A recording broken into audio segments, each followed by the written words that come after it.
Welcome to another episode of Off Script with Rip. I'm your host, Ryan Ripken, and this is a podcast where I bring on guests from a variety of industries to talk about their journeys. And regardless of the paths they have taken, if you listen to the words, there's a lot that you can relate to. But for some reason, if there isn't, I can guarantee you there are some tremendous stories. And this week's guest is NFL Hall of Famer Jonathan Ogden. And Mr. Raven, he was the first pick in Baltimore Ravens history, and he ended up being one of the best, if not the best, left tackle of all time. And if you don't believe me, go watch his highlights, and he can tell you about his accolades as well during the interview. And we got to sit down at the Iron Rooster and just have brunch and talk. It was really great. And the thing that I loved about Jonathan is he's goofy, he's entertaining, and above all, he is just a great person. He's just a joy to be around. But before we get to the interview, if you could please like and subscribe to the Off Script with Rip podcast, that would be very appreciative. And if you could leave me a review, tell me what I need to work on or what you like, because again, my ultimate goal is to make this better for all the listeners out there. And I can't wait to continue to grow this podcast and share with all of you. All right, enough of my rambling. Without further ado, here is the interview with Jonathan Ogden. Welcome to Off Script, powered by the Iron Rooster. I still can't get my, I'm thrown off. But sitting down with Jonathan Ogden, and I hate kind of doing the spiel for people that don't know you, and you can run through your stats for me. You played 12 years. 12 years, 11 Pro Bowls. 11, that was it. Hall of Fame, first ballot, 2013. Pretty much first Ravens pick ever.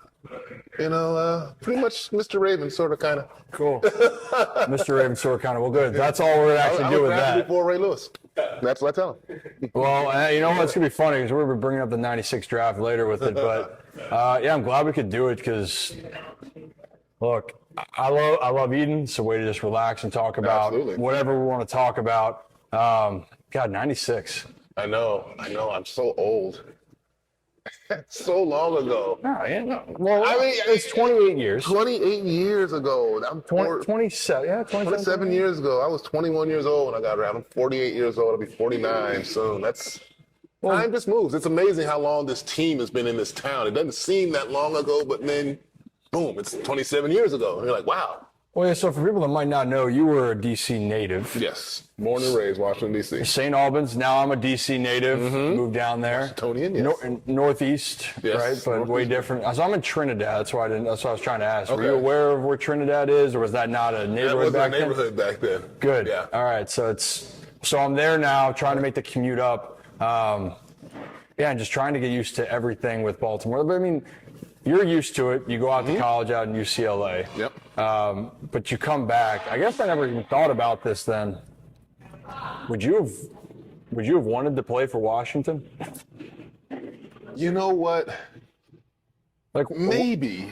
I mean, it's hard because looking back at it, I was 100% a diehard Washington Redskins fan growing up. I mean, I grew up in D.C. in the 80s when they had the Hogs and the Smurfs and the Fun Bunch and Riggo, and they were the best team in the NFL, 3 Super Bowls, different quarterbacks. So, but when I left, not that I still wasn't a fan, but I just had other things start to interest me a little bit more. Yeah. But I also, when the draft was rolling around, I said, it wouldn't be bad to go be a Hog. It wouldn't have been bad. But at the time, I knew where they were drafting and where I was projected to go weren't even close. So that thought never really entered my mind. It would talk of trading up, but I was like, no, that's okay. Yeah. Did you have a feeling, what was the moment you kind of knew then you were going to be a high pick? Like, did you have that moment, I am one of the best in college? And I don't mean that in a way that's not like to brag about it, but I think you have that moment of when you know your value. Yeah. If that makes sense. I'll say this. I always tell people that it was probably after like my sophomore season. You're going as a freshman, you don't know anything. You just are happy to be there. I was probably a little overweight as a freshman coming in, so I kind of had to get myself in shape, and I ended up starting the last 5 games, I believe, 6 games of my freshman year. I kind of wanted to redshirt because they weren't playing me, but Terry Donahue said, no, we're going to get you in. We really like you. We're just trying to get you developed a little bit more. So they got me in there, and I started that, but freshman year, whatever. Sophomore year, came in much better shape. Started from day one. Yeah. Left tackle. And, I went out there and we had some good games. And, I ended up playing games. We played against Nebraska, played against Arizona State, USC. Who's the other team? It'll come to me, another guy. Mm-hmm. But basically had this guy, Trev Alberts in Nebraska, Willie McGinnis, Shante Carver. Willie McGinnis was at USC at the time. Yeah. And Shante Carver was at Arizona State. And I remember playing those games, and I held my own against those guys. They were tough, and they held my own. And Jameer Miller was my teammate, who I practiced against, and I held my own against him. And then the draft rolled around after my sophomore year, and I'm like, Trev Alberts, 4th to Indianapolis. Willie McGinnis, 5th, I think, to New England at the time. And then I was like, Shante Carver, 1st round, Jameer Miller, 10th. I was like, so I played against 4 first-rounders as a sophomore, held my own. So you know what? I might be able to, the next level might be something I can really consider, because, these are what's going. Yeah. And I know what I did against them, so that was the measuring stick. That was kind of like the first moment when the light came on and said, maybe the NFL is a real possibility. Yeah. Not a dream, but a real shot. Okay. That's good. So I'm just going to dive in, whether you want to or not now. You don't have to do anything. No. I definitely want to partake in this. What is this? Is this bacon? Candied bacon? Oh, Jesus, that is just delicious looking. You should go right for the bacon. It makes everything better. Okay. I don't disagree with you. It's delicious. My goodness. So, there's going to be a lot of samples here. Mm-hmm. Where do I want to go with this? You're one of the nicest dudes I probably have ever met. You gotta be nasty in the trenches. Absolutely. So, but what was, I guess in some cases, I watch sports. I come from a sports family. I get it. I analyze, but I think for a lineman, you're doing a lot of dirty work constantly. It's nasty in there. Yeah. How do you flip the switch then from being, it's not saying your personality defines you in the sport, I know what you're saying. You got to be a little bit nuts. I always say playing offensive line is not for everybody. You got to be a little bit off, just a little bit, because you get no glory. You got to just enjoy going out there and hit people. That's got to be fun. And, it's just always fun to go out there and dominate people. I'm a nice guy, but I enjoyed to be able to just dominate another person. And that was fun. I wasn't in a mean-spirited way. It was just fun. I would laugh at people sometimes. I was pancaking. So you're pancakking and you're laughing at them? LT, son, y'all got to do better than this. So there's always those moments. And the switch was more I knew what I had to do my job the best of my ability. Yeah. Nothing personal. This is not a personal thing. I'm just going to kick your ass, and I'll help you up, and we'll just keep on going. Yeah, but in the moment, your ass is mine. I got you. Oh yeah. No, you're going down, and then nothing you can do about it. And I want to destroy you, but I'll help you up afterwards. Yeah. Well, so what for a lineman then? For your case, what was something besides that you could just manhandle people? But what was something specifically then was your strength? What made you? Is that something you were cerebrally thinking about, or you would know tendencies of players, or what was it that made you? How would you grade yourself? It really helps to be 6'9", 340, 30 pounds what I was at the time. That doesn't hurt. Run and living. I had a lot of God-given talent. I would 100% admit that, but I also understood that and didn't want to waste that talent, so I also put in all the work that was required in the film room, in the weight room, in the training room. Didn't always love it. Some people would say you just didn't give everything all the time. I was I gave what I had to give to be what the player I wanted to be, which was one of the best all time. But it was always about trying to maximize, and trying to just go out there and just get, be what I could be, Yeah. But so then with film, were you just watching guys' moves, their tendencies of who you're going up against? Well, was it being technical about just your fundamental? It was all of that. It was about learning what I was doing right and wrong. It's making sure that I understood the offense inside and out. Not only my job, but the guard's job, the center's job, the tight end's job. not just my guy, the whole front seven. I mean, be aware of all that stuff, all those mental aspects. If you know what you're doing and you can react that much faster, you can cut a guy off instead of being behind him. You know what I'm saying? So stuff like that, just knowing my job, being that guy. I mean, Jeff Mitchell was one of our center once, and he said the only dude who will ever, if he make a call, the only time when another lineman, I was the only lineman who couldn't call him off. And he'd be like, if J.O. said something, I might have made the wrong call. And these other slappies say something, whatever. He ain't worried about it. It's like, yeah, whatever. As long as J.O. don't say nothing, he's like, okay, we're good. So he knew that. I mean, that's how I was with the game. Right, so again, you can have the physical talent, but you put the work in. Oh, yeah. But you understood what you were doing. That was the point I was getting across. And that's it. I mean, I think the Hall of Fame players, there are a lot of guys with, well, I'm not going to say a lot of guys with Hall of Fame talent, but there are guys with Hall of Fame talent that didn't work as hard in the weight room, in the film room, and we're just good pros, you know what I'm saying? But the guys who make it all the way, me, your dad, super talented, but also didn't waste it, went out there and worked every day to try to cultivate it, try to become the best, weren't happy just being a professional player, wanted to be the best. Yeah. Well, speaking of that 96, this far I was looking it up, kind of a loaded draft. Yeah. To say the least. Yeah, get a food break here for a minute. Yeah, get it in you. 96 draft, loaded. Do you know how many Hall of Famers came out of your draft? Because I do. At least right now, and I could be wrong. I might have to get fact checked. Well, 1, 2, 3, 4, 5. I think I can think of 5, I believe, off the top of my head. All right, shoot. Okay, there's me, Ray. There's Marvin Harrison, Zach Thomas. Yep. Oh gosh, who's the other one I just had in my mind? First round was Simeon. Who else is there? Okay, I'm only can think of 4 off the top of my head right now. All right, one of them ended up being, if I'm correct me if I'm wrong, then, but he was considered one of the best safeties in football. Dawkins. Brian Dawkins. So you have right now, you had Zach Thomas, Dawkins, you, Ray, Marvin. There's one then, he's gotten known throughout being in the NFL as a little bit of personality when he played. He jumped to a lot of different places, but he was considered as one of the most physical freaks at the wide receiver position. You have a lot of antics. He actually vetoed a trade coming to Baltimore. Oh man. Oh gosh, not. You were still there when that happened, though.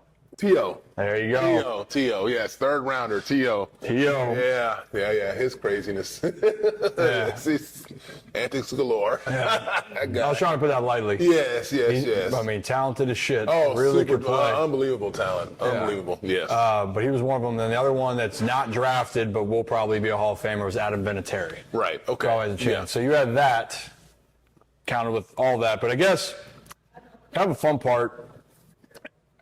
I didn't realize this. Actually, Kyle and I were talking about this off. So you ended up did you think that the Ravens are going to be in on you? And did you ever hear the story about with Art Modell, with Ozzy and all that? Well, tell me the story and I'll tell you if I heard it. Okay, it was just about Lawrence Phillips. I kind of know that really Art wanted Lawrence Phillips. I know that because the move from Cleveland to Baltimore, they wanted a splashy or offensive weapon. They didn't want a lineman type of guy. Yeah, that's not sexy. It's not a sexy. Not that you aren't, but I mean, it's not sexy picking an offensive lineman, especially when you're in a new city. But Ozzy and his say, we're going to take the best player on the board, and I happen to be the best player on the board at the time. And whammy. And it's funny to me though because I never thought I was going to be picked by Baltimore because I didn't think I was going to be. I thought the Cardinals were going to pick me.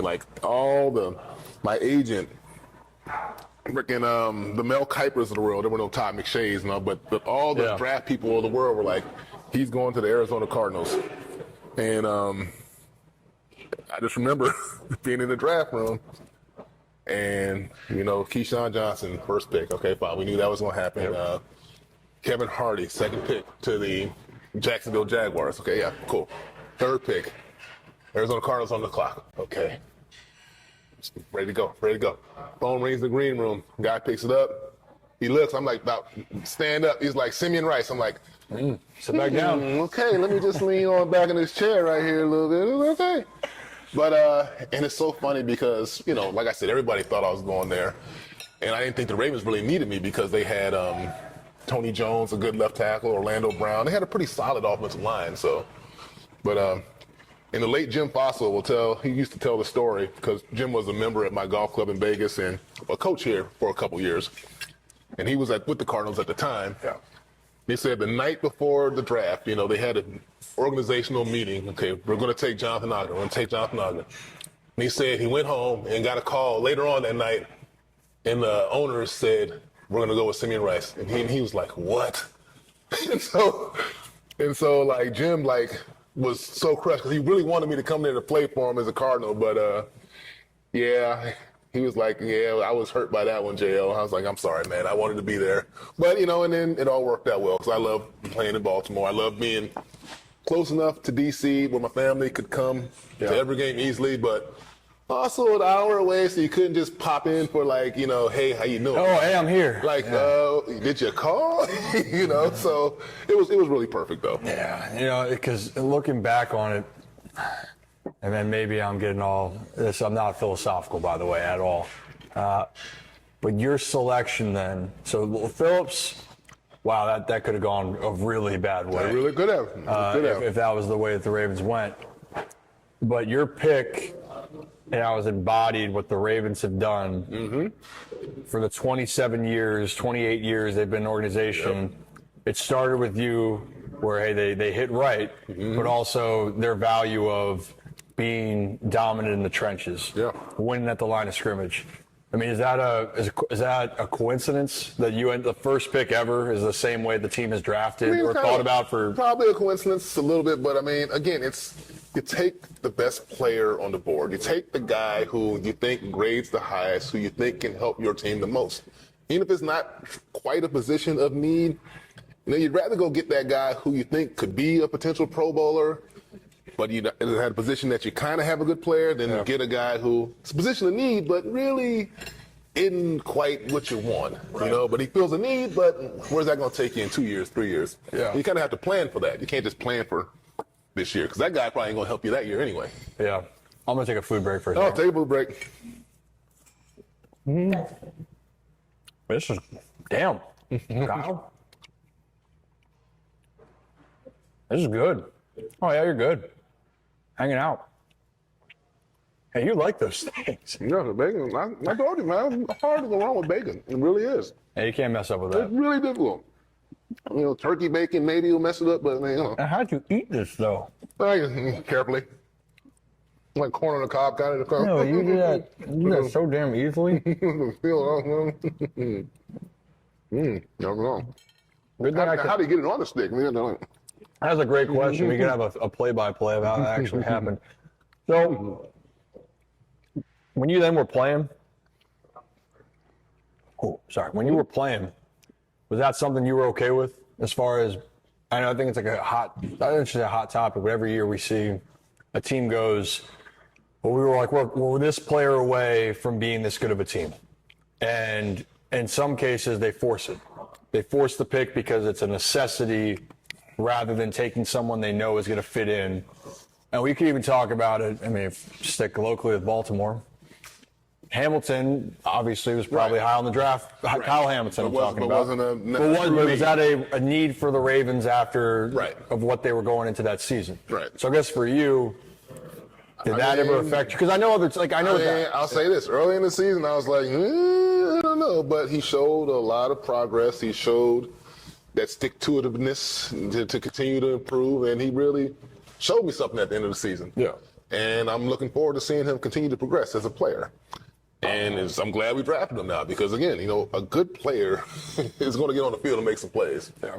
And that's kind of, you know, Eric DeCosta's kind of followed the same, you know, line as Ozzie. And, you know, even though Ozzie is like the hardest working retired dude I know, like So he's not really retired. He's retired because Eric is the GM, makes the decision, but Ozzie definitely has opinions that are heard in the building. And, you know, and why wouldn't you listen to Ozzie, though? I mean, you know, he was at it for 30 years, you know, his opinion is valued. Opinions Values drafted Right. three Hall of Famers, two of them being first two picks are Hall of Famers. Right. So, I mean, if you want the opinion of someone who's done a good job, you can ask Ozzie Newsome. He does work hard, though. You know, his golf game, he's working a little more in his golf game now. Yeah, he almost hit me the other day. Your foundation. I didn't even tell you that. I was hiding behind a tree when he was swinging, so. We were actually the one where you bombed it down the fairway for the one. Thank you for that. Yes. We used that ball.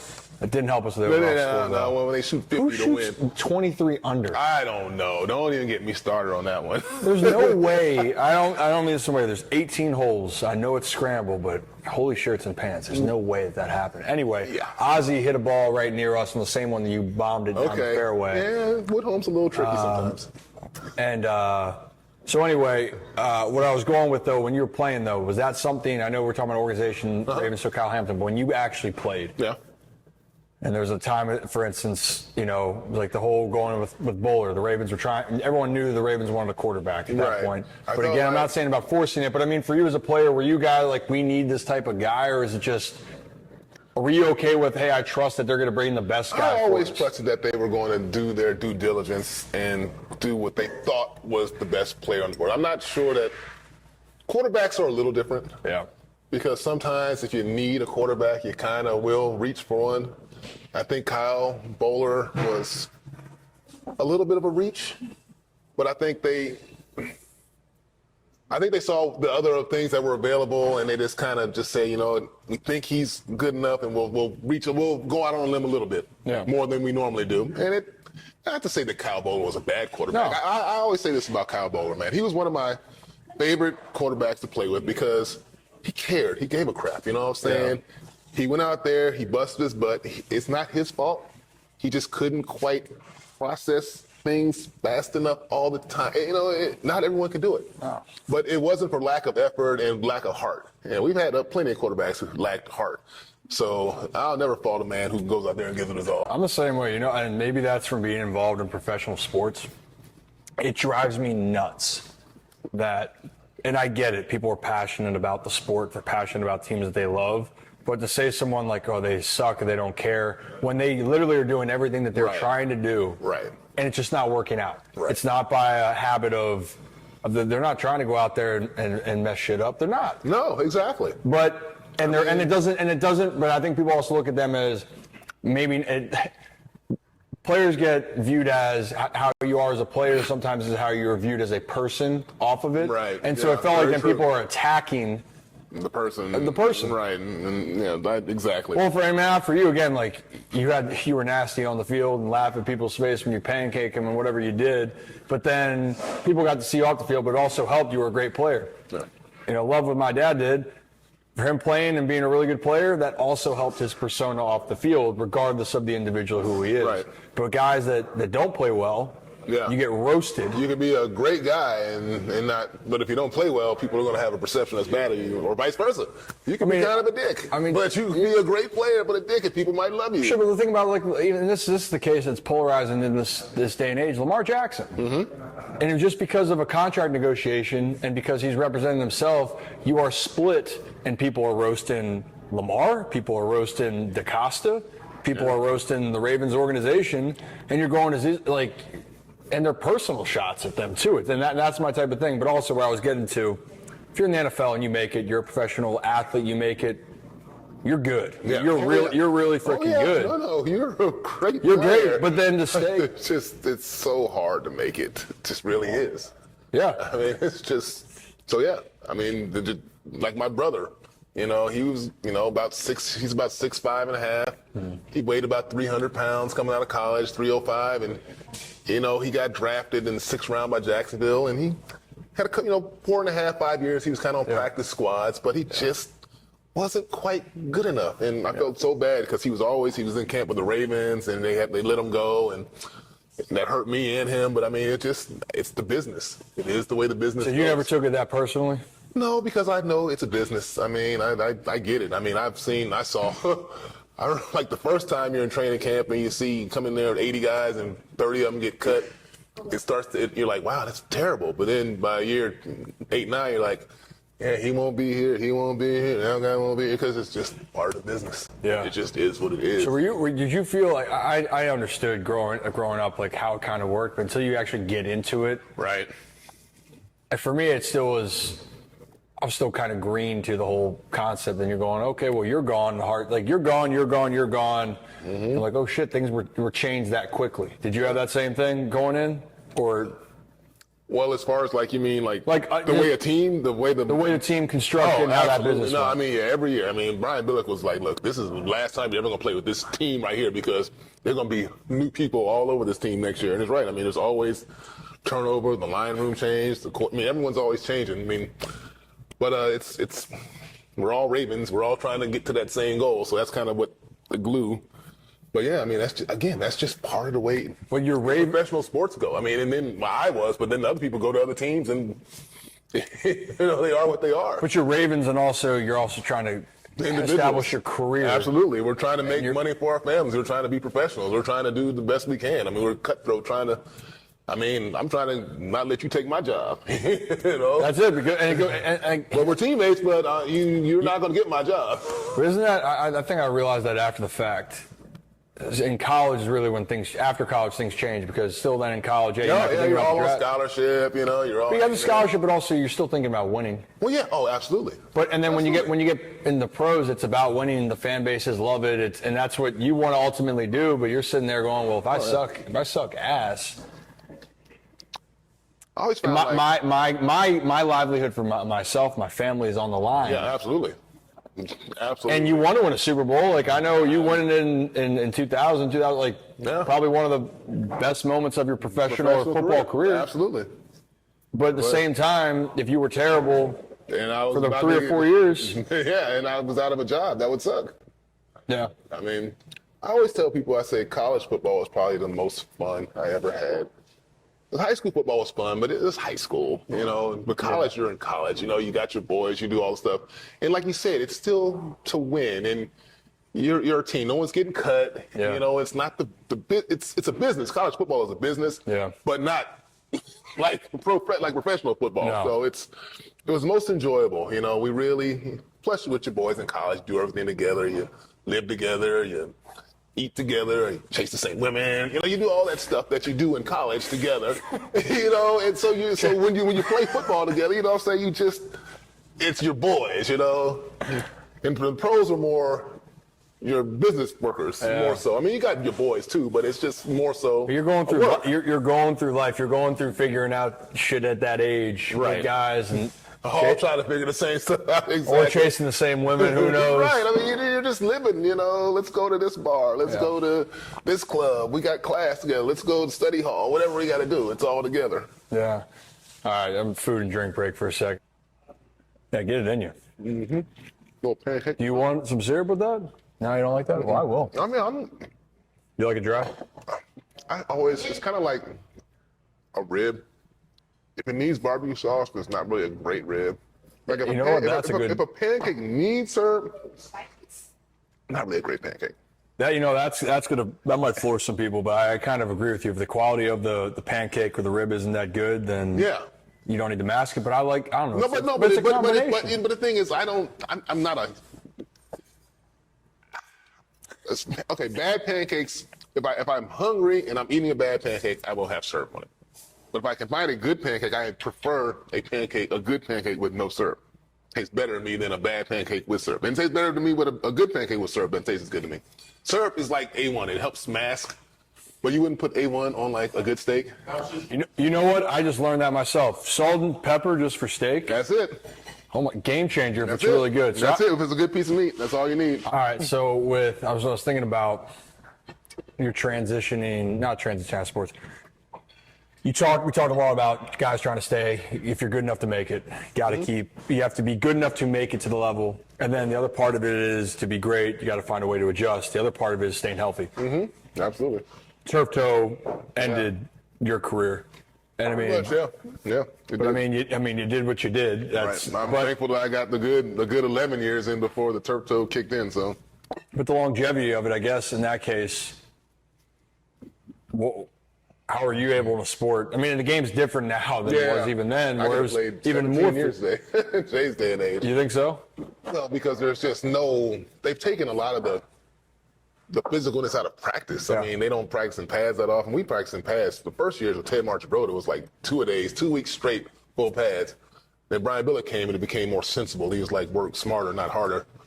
But yeah, I mean, the rules today, I mean, you can play 15 years. I mean, concussion protocol and stuff, they're looking out for you a little more. Well, themselves, looking out for their pocketbook a little more. But at the end of the day, it's a much safer game. Yeah. A little softer, if you ask me, but It's way different. You know, I was thinking, like, even that 2000 defense. Oh, no. You couldn't play defense like that in this day and age. No, There'd be so many penalties, guys suspensions. getting thrown. Oh, my goodness. Michael McCrary would have had so many roughing the quarterback penalties, as many times he crawled into some quarterback's knees and rolled over him. I mean, they outlawed that because of Michael McCrary, basically. Tony Saragusa falling on Rich Gannon. It was funny looking back, and even I remember some mic'd up moments, even watching. It was like with Ray and Ed Reed coming. I think there's one he says about getting face masked or something on a punt, and he comes running down the field 40 yards and just blindsides the guy as hard as he can. Oh, yeah. Oh, that nowadays, no. And that's great TV. That's not great. I mean, I feel for the guy. That ain't feeling good, but I mean, that's different in the game. And, and that was allowed back then. And there's some stuff I actually agree with the way they've done it, but like the defenseless receiver stuff, and especially the way the quarterback can probably play till Tom Brady. He can play forever. Well, Rodgers is now 39, 40. I mean, it used to be poor Troy Aikman. The beating that dude took with his whatever 8 concussions or whatever it was. I mean, but they used to beat the crap out of him. You can't do that anymore. Yeah. And I wish you didn't get penalties for just like touching the quarterback's helmet. But you want to keep the quarterbacks in the game because it's about the money. It's about the dollar. That's what it's about. That's what people are seeing more with the business. I kind of want to get into you transition out of sports things. Your career is done quicker than you would have hoped. It sounds like you would have. Well, I mean, you were satisfied with your career. Yes and no. I look back and I say there was nothing else that I could have accomplished professionally. Yeah. The number of Pro Bowls, 11 and 12, was great. I was all pro, I think, first team 3 times and 6 times total, whatever. And I won a Super Bowl, 12-year career. That's a good career. Could it go a little longer? Yeah, but at the end of the day, you were at peace. There wasn't anything else that I really felt I needed to accomplish. So you were at peace. What about transitioning out of the game? That's a hard thing for guys. Even though your body and you might be at peace with being done. Yeah. Trying to figure out what you're going to do with your day sometimes could be a little bit of a challenge. But at the end of the day, I knew I didn't want to play football anymore. So I just was happy to just transition and try to just live life and just try to find things that I enjoy doing. I had my foundation, which I had the event for the other day. I keep going. At the time when I retired, my son was only about 3. Yeah. I had that. And, so I was just looking forward to going to Las Vegas and retiring and just, just trying out. And you go through ups and downs in retirement, trying to adjust. But I'm at a point now where I couldn't imagine like having to work for somebody to go to work. I do what I want to do with myself. I take care of my kids. I try to enjoy life. I try to help other people. And try to, like I said, just be thankful and grateful that I was able to do what I was able to do. It's kind of like relationships in general. I think I'm trying to, I just retired nowhere, I only played, I got up to AAA, retired and done, finished last year, and I'm just trying to transition, figure out the next step in my life. Yeah. And you miss being around the game, but you enjoy different parts of life, and obviously your father is different, and you put your body through the ringer for X amount of years. Did you think, initially, and not in a bad way, did you actually want to keep the connection coming back to Baltimore? Initially, and again, I don't mean that in a bad way. I don't know. I think yes, because I knew I had the foundation here, so I knew I kind of wanted to keep something, but I just wasn't sure. You never know. There's a transition, a new phase in your life. And you're just trying to figure it out. But I think I handled it pretty good. I realized pretty early that I wanted to keep something in Baltimore because I just knew how much affinity the town had for me and vice versa, and there were just things that I could do and here that I couldn't do in Las Vegas because of what I did on the football field. So I always wanted to keep some sort of foothold in this town. Well, it's relationships too. I mean, even at the event, all these people were coming out because of the relationships that you guys have built here in Baltimore. Oh yeah, absolutely. And that's everyone out there. I have a partner in this, Wendy Herr over here. Shout out Wendy. You'll probably see Wendy in the outtakes. But yeah, no, we're a team. We do a lot of things together. She lines them up, I knock them down. She introduces people. She brings nothing but good people around. And we hit it off. We just kind of really have met a lot of good people in this town, and we're able to do a lot of business with a lot of good people. And they're very charitable, and they're fun. I love going to play golf, but I got like 15, 20 guys now all over the town that I can just say, hey, let's go play some golf. We're like, yeah, it's cool, let's do it. And then this town's been really good. Yeah. Really good. That's the relationship part I was going to say. And it's relationships, surrounding yourself with good people. And absolutely. And be able to have those relationships and, Wendy, not trying to put you on the spot here, but you surround yourself with a great person, it makes you get to be involved with more better people. Absolutely. But I think in some cases, and I know with some guys with pro athletes that sometimes when they're like, hey, when I'm done, I go home for an off season, I want to move on, I want to be over. And again, even though you have your life back home, you do develop. And when I was playing, because I moved to Vegas after my third year, 99, I moved there. When I was playing, I wanted to get away from Baltimore during the off season. I mean, I was here busting my butt during the season from July to December or January. Yeah. I wanted to go get away, refresh my mind. And I came in for the mandatory mini camps, and that was it. And, I didn't actually do as much networking then because it was more, one thing we need to get the current players to do a little more is networking to prepare for life after because. So you think that needs to be better for them? I think the Ravens will be, I think it'll be better for the players and better for the people in the community. I think they should have a little more connection. But when I retired though, coming in for games, I was like, we got to do some things in the offseason. That's how we started the MMA and the the golf and the event with your dad, the Scar and Bourbon. Yeah. We started doing things like that in the offseason because it brings me. And there's some people who think I still live in Baltimore because they see me around at all the right events. During the NFL season, I think you're still here. That's what I'm saying. You just pop on in. I do. So it's. Well, Jonathan, you're back. I thought you were away. Oh, I didn't know. Didn't know, exactly. And that's the way I kind of like it, though. Yeah, but again, it's a testament to it. I do think there's a lot of things when people are done playing sports, they don't know what to do after. Oh, absolutely. And I think that's why I was curious in relationships. And that's why I'm kind of been fortunate that I didn't have to, because a lot of people retire without the means to be able to retire. They have to actually get another job and actually find a way. And that's why I always try to make sure people, especially young kids in college, have a plan. Try to get something because sports is tough. We know this. So we want to try. So at least try to get in your mind, prepare that it might not go what you want. Just You what? So 12-year NFL career, but again, that was 12 years of your life that you actually played, and you're 48 now. Yeah. So the majority of your life, the point I was going to make, not that I was trying to play that you're 48 years old. Longer than I played. It moves on from it. Like my dad played 20 years, big whoop. He's the rest of his life. That was only that moment. Exactly. And it's a short term. Overall, it's really short. It really is. What? I was thinking about actually with you playing, because it was funny. We're trying to look up things to talk about just for points. Do you know how many touchdowns you had? I have 2 touchdowns. I have one from Kyle Bowler in St. Louis. I want to say that was, whatever year that was. 2003. Okay. And then I have one my rookie year from Vincenzo Testaverde against the Pittsburgh Steelers in Memorial Stadium in the corner.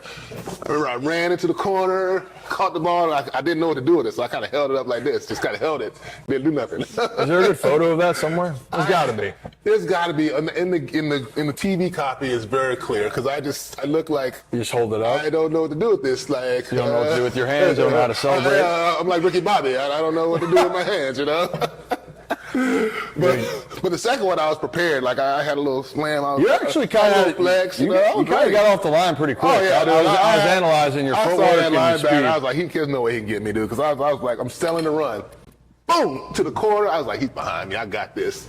But the ball always seems to stay in the air for longer than you think. I swear, it's like, come on, You put your hands out there well. I didn't catch it. You look like a receiver. I was like, boy, if you drop this ball, oh my goodness. Oh.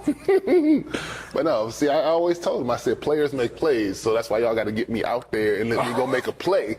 And that's one of those plays, honestly, I can tell you that one in St. Louis was, because, you practice that crap for like You have weeks. to, yeah. You practice for weeks, For one time.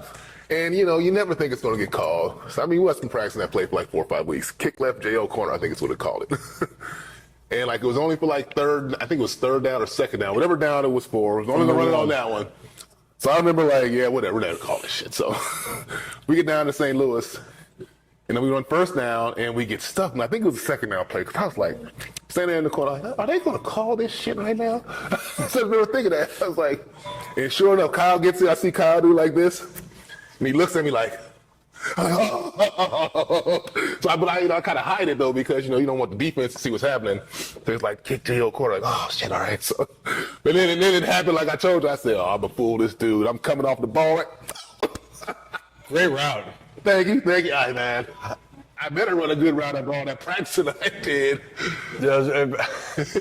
You just got so giddy. I don't think I've seen you get that giddy over stuff before. It was so much fun to like catch a ball and make a play because we're all football, but we all want to make a play. Hey, actually, even linemen like making plays sometimes. So yeah, not just flattening guys out trying left and right. We're athletes as well. Yeah, show it off. You got some speed. What'd you run the 40? I had 4.9 coming out. Well, at the combine I ran a 5.02, but at UCLA I ran a 4.91 on the track. Woo. So. I could move back in the day. You were in the spandex back in the day? The guys we actually had like t-shirts and shorts back in the day. We weren't we weren't spandex out. That's the new thing, aerodynamic nowadays. Some people need to put on some stuff. Some of the line that we need to look And back then it was either like short shorts or just like weird attire. Now it's just skin tight, whether you like it or not, that's the move. Right, well. So I was thinking about this when you're playing, talking about just a little bit of playing time of it. You were considered, again, correct me if I'm wrong here, you were an elite pass blocker first? Yeah. Would you consider, I mean, you were elite at both, no offense. Right. Humble brag, I'll pat you on the back. No. But like. I'll tell you this, coming out of college, the knock on me was I wasn't the most physical. I was super athletic, could really pass block, move my feet well, but I'm not a mauler.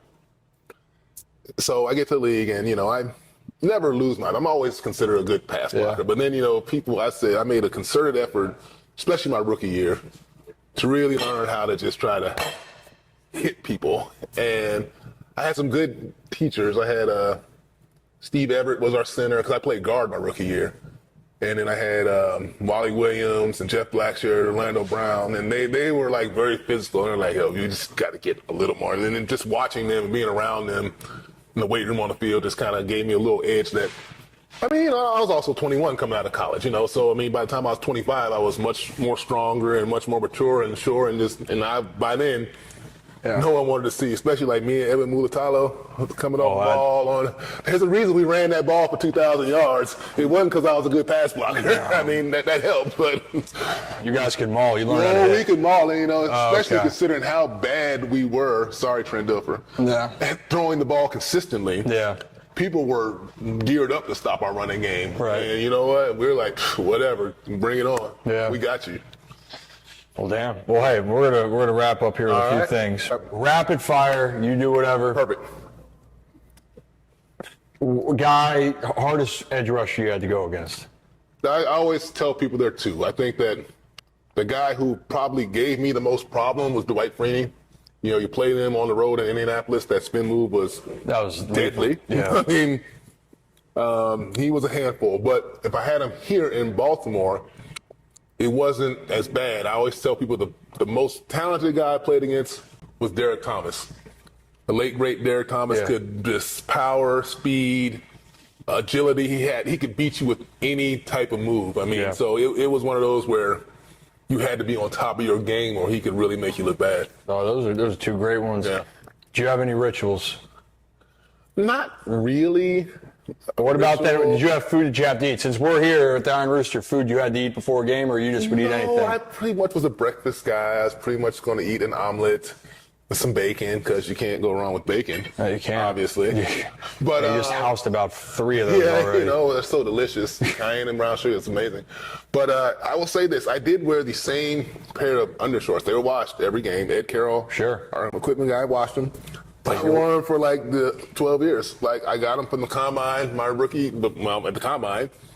And I started wearing them my rookie year, and they just were in my bag, and then they just kind of became a ritual. By year 3, I was like, Edo, where are my shorts? He's like, I got them. They had holes in them. They were tattered by year 12, but they were clean when I wore them, though. Not sure they were. That's right. And I guess last thing then, now you're moving on, what is something that you want to, for legacy's throwing around a ton of things, what is something that you want to leave for yourself, or maybe let's throw away legacy, what is something that you would want to instill in other people? Or advice that you had? What is something that you think was important? I would just tell people, honestly, I know it sounds sort of cliche, but like, just try to be the best you can be. I know that sounds so cliche, but I mean, if we all just try to be you. right, you know, just and be nice, and I don't want to get like golden rule-ish, but I mean, do unto others. I mean, it really is that kind of simple in the world, and try to help people and accept help and just be decent people. Yeah. You know, I hope my legacy is that I was a great football player who also was a good guy in the community, and people like me, and you know, I help make people feel a little better sometimes. Not too complicated. Well, I think that's the thing, we try to make things more complicated. Simple is good. It really is. I mean, the older I get, the more I realize simple is better. Yeah. I mean, we are not here forever, so we need to just try to enjoy what we have. And if you get a chance to keep it simple, keep it simple. Yeah. Don't overcomplicate it. Yeah. That works. All right. That's a wrap then. I got it. J.O., I appreciate you, man. Thank you. It's been fun. Good. It's been fun. That will do it for this week's episode of Off Script with Rip. I hope you enjoyed the sit down with Jonathan Ogden. He just really is one of the best guys to be around. Truly was a treat. And before we go, if you don't mind, again, liking and subscribing to the podcast, it is located on really all the platforms out there that you can get podcasts. And if you can leave me a review, because that can help me make this podcast better for each and every one of you. All right. That's all I got now. Enjoy the rest of your week, and I will see you next week for another episode of Off Script with Rip.